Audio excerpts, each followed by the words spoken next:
It's Dr. McGlasson. I had one or two people email me and ask me about getting some help on the aggregate demand, aggregate supply worksheets, which doesn't surprise me too much because people were really frustrated with the demand and supply stuff for the single market. So, they tend to have the same frustrations when we get to the macroeconomic market, aggregate demand, aggregate supply. So I figured I would record some assistance for you here. Hopefully there's not too much outside noise. I hear the kids next door in their pool and the cats and the dogs in my house. And so anyway, if it gets too noisy, please forgive me. I'm assuming that is this worksheet with the U.S. economic history that's giving people the most trouble, because the other ones that I gave you were pretty simple, and it was really choose one of these three things that's happening, and you had as many tries as you wanted to complete them and get the full 5 points. So this one I assumed was going to give people the most trouble, this U.S. economic history with aggregate demand, aggregate supply. So on this worksheet, there are 8 statements of things that have happened in the U.S., and it's your job to take what you know about the aggregate demand, aggregate supply, the macro economy, and say, okay, well, if this thing happens and I apply it to this aggregate demand, aggregate supply tool, do I get the result that history tells me occurred? And if you're using the tool correctly, then you should get the historic result. So with all of these, you'll start them in pretty much the same way, which is you want to start with the economy in its macroeconomic equilibrium. So let me,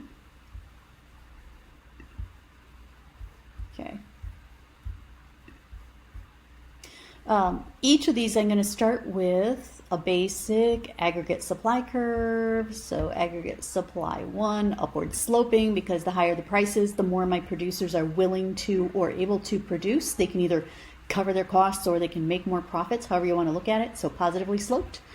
I will have a downward sloping aggregate demand, and I have a more neat and tidy version for you, but I'm just kind of starting it here. So aggregate demand 1, which means that this economy would be in equilibrium at a price level like price level P1, and would be in equilibrium output of goods and services, that is an equilibrium quantity of goods and services produced, or GDP, of Q1. So there's my economy in equilibrium. Then you have to kind of take a look at the statement and see what happens to it. So I am going to skip over to a document where I have all of these set up already, the economic equilibrium piece set up already. So here it's the same document, but I have made sure that I set up the framework for all of these for you. Okay, so when you are going through them, let me get my pen back here. Okay, so when you are going through these, the thing that you want to remember with demand and supply, if it's demand, it's spending. If it's supply, it's production. So things that affect either consumption, investment, government spending, or foreign spending on our stuff, that affects demand. Spending is demand. If it's things that are going to affect the willingness or ability broadly across the economy of our producers, of our suppliers to produce their products, then it's going to be supply. So I'm going to include one more thing here, which is it's easier to do the breakdown on the spending piece if I have that equation: consumption, investment, government spending, net exports. So I have one more version here where I've added that equation for all of these. Okay, so my basic framework when I'm thinking these through is I'm going to start it with the equilibrium position. I'm going to, most of these, not all of them, but most of them are going to be demand side shifts. So I'm going to start with the spending piece: consumption, investment, government spending, net exports, and see what happens if this event occurs. So question number 1 says 1921 to 1933. During this time, the U.S. Federal Reserve Bank allowed the money supply to fall by 40%. This meant less money in circulation, fewer loans being made, and if people aren't getting loans, they're not spending money. Higher interest rates deter people from spending money. So who this affects, if you have fewer loans and higher interest, that's largely households spending less no cars, no homes, those sort of things. Also, though, businesses spending less because they can't get the loans or it's more expensive to borrow the money. So what I'm seeing is two pieces of the spending are dropping. It doesn't say anything right now about costs of production or available technology or not being able to get the resources or anything like that. So it's not talking production. So it's not a supply thing. It's going to be a demand thing. Demand going up or going down? Well, two pieces are going down. As far as I know, government spending is constant and foreign spending on our stuff is constant. But that means overall spending is decreasing or moving to the left, right? If that's true, I now have a new aggregate demand 2, which is at a new price level, a lower price level, which, remember back when we talked about inflation and in class you guys went over those purple sheets together with all the inflation data? The one decade where we consistently saw deflation, decreasing prices, was the 1930s, the Great Recession. That's what we're dealing with here, is the start of the Great Depression. So that part I know fits history. The other piece of my equilibrium is that I now have a lower quantity of goods and services being produced. That is a lower GDP. GDP is falling. That's what the Great Depression was. We had consistently declining GDP throughout that period as well. So this all seems to fit with what I know was going on at that time period. So I feel pretty comfortable that I'm using this correctly. So if I jump to the second one, in this year when the unemployment rate reached 24%, now that's decoy information. It says in 1932, unemployment was 24%. Nothing's happened yet. Right? The event that we're looking at hasn't occurred yet. It's the unemployment's already high, and then the president raises excise taxes, which is the tax on intermediate goods. That's the tax that business owners are going to have to pay. And then also income taxes, which is a tax that consumers are going to have to pay. So consumers don't have as much money because they're paying higher income taxes. Consumption falls.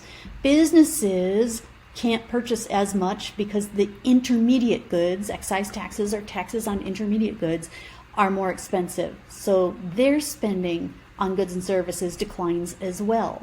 So again, spending means demand. Two components are decreasing. I don't know about the government and net exports, but it doesn't tell me, so I'll assume those are constant. Means spending's falling, aggregate demand is decreasing, giving me, again, a lower price level and a lower GDP. So I'd have P2, Q2. Okay. You might argue that down the road, and indeed, there's a lag effect on this, but if the businesses stop buying the goods and services, and so they're seeing this declining resources that they're able to get their hands on because they can't afford it anymore. It may be that in the future there's also a decrease in aggregate supply. What we know, though, is for sure during the Great Depression, prices were falling and GDP was falling. So even if supply is decreasing, it seems to me, given what we know historically, that demand is decreasing more. Okay. What about number 3, 1939 to 1942? The federal government spending on defense. So government spending, that's G, increases. So government spending is increasing from 1.2 billion to 49.4 billion. So spending, demand or supply. Spending is demand, production is supply. So if this is going up and it doesn't tell me about households, it doesn't tell me about businesses, it doesn't tell me about the foreign sector, it's telling me that spending is increasing. Notice there's a statement here at the end that says unemployment fell 1.9%. That throws people off because that's not actually the event that was causing the change. It's saying this change occurred, and because of it, we now have a new equilibrium at a much higher price level. And also, though, a higher GDP. Well, if we're producing more stuff, that means we've got more jobs. And if we've got more jobs, that means unemployment is lower. So this piece at the end where it says that unemployment falls is a result of this shift. It's not something that's causing the shift, okay? Number 4 says we're 1960s. President Kennedy proposes investment tax credits. Well, if you give somebody a tax credit for investment, they're going to invest more. So business spending goes up. Tax cuts for consumers. If I give them more money to spend, they're going to spend it. So consumers are spending more. What does this mean? If spending's going up, demand or supply? Spending's demand side. I'm going to get a new, higher aggregate demand. It's going to result in increased prices at the new equilibrium. It's going to result in increased GDP at this new equilibrium. But what's interesting is that on this one, if I've specifically given investment tax credits, then these guys don't get the tax credits unless they invest. And if they invest, then that means next year they'll have more capacity for production. So actually next year you may see, short term, you see this immediate increase in spending and the demand goes up. But what they're hoping is that long term, because of that increased spending, the aggregate supply would also go up. Okay. Now on this question, I'm fine with just showing the immediate effect of the aggregate demand going up, but I'm certainly not going to penalize you if you realize that long term the aggregate supply is also going up. Okay. 1965 to 1967, the economy's already high employment. Now this is kind of like number 2. It's just stating a fact. It's not saying a change has occurred. It's just saying, hey, employment was high, unemployment was low. The federal government increased military spending. So government increased spending for the Vietnam War. It says there was no offsetting tax hike. So there's no increased tax on consumers. They don't change their spending. There's no increased tax on producers. They're not changing their spending. Didn't say anything about foreign sector. So what I know is this piece of spending, the government sector, has increased. Spending is demand. So it's the demand side that's rising. Notice I avoided that last statement. Inflation increased. That's not causing what's going on. They're saying as a result of this demand having gone up, I would have a new equilibrium, which would be consistent with now a higher price level. So there's your inflation has increased right there. Also, this equilibrium results in more GDP and more jobs, okay? Number 6 says, in 1974 to 1978, with inflation already increasing, oil prices doubled. Well, who uses oil? I mean, households use it because they run their cars, but mostly it's an energy source, and most of our energy is used in production. If it's production, is it demand or supply? Right? We said spending is aggregate demand. Production is aggregate supply. So their costs across the board for all producers went up. That's hurting my aggregate supply curve, right? My aggregate supply is going to fall. It's going to shift to the left. Okay, so I would end up having, as we saw in the 1970s, higher price levels. Okay. And we also saw lower GDP. We got a recession. I don't know if you remember when we looked at that data right before spring break about GDP, that one of the recessions that we saw occurring was in the mid-70s because of the oil crisis. So we have a lower GDP, more unemployment, and increased prices. Okay. Cost of production for all firms rose, so when it's costs of production, it's a supply change. But then it throws in this last week, consumers had less income for other purchases. Okay, that's not saying that consumption spending, like the whole demand shifts. This one's actually saying because of the prices, these guys are going to spend less, right? So Because the price level rises, consumer spending falls. So that one's a supply shift.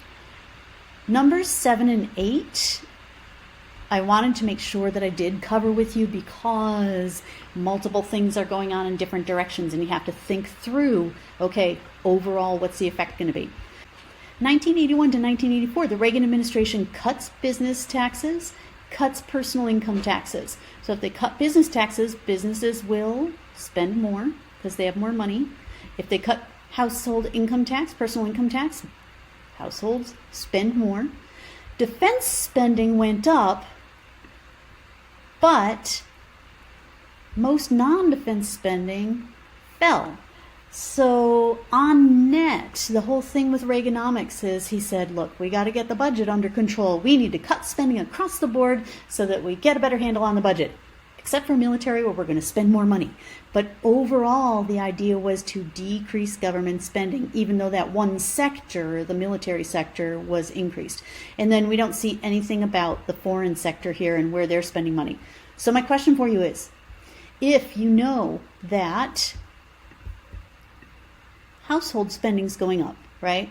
And investment spending is going up, but government spending is going down, how do I know which direction spending overall is moving? Okay, I don't have any numbers. So in the absence of numbers, if I'm going to take an educated guess, I could say, well, two of the sectors are increasing and one's decreasing. Or I could say, remember who does most of the spending in the economy? The consumer sector, the households account for 2/3 of the GDP. They do 2/3 of all the spending. So in the absence of any other numbers or other information, I'm going to think that the economy goes the way the households go. So the economy is increasing its spending overall is what my gut instinct tells me. Change back here, which means, again, spending, not production, so aggregate demand increases. And I get a new aggregate demand 2. It's very sloppy, but aggregate demand 2, which means that at that time, I would see inflation and I would see some growth. I would see GDP increasing, so unemployment coming down.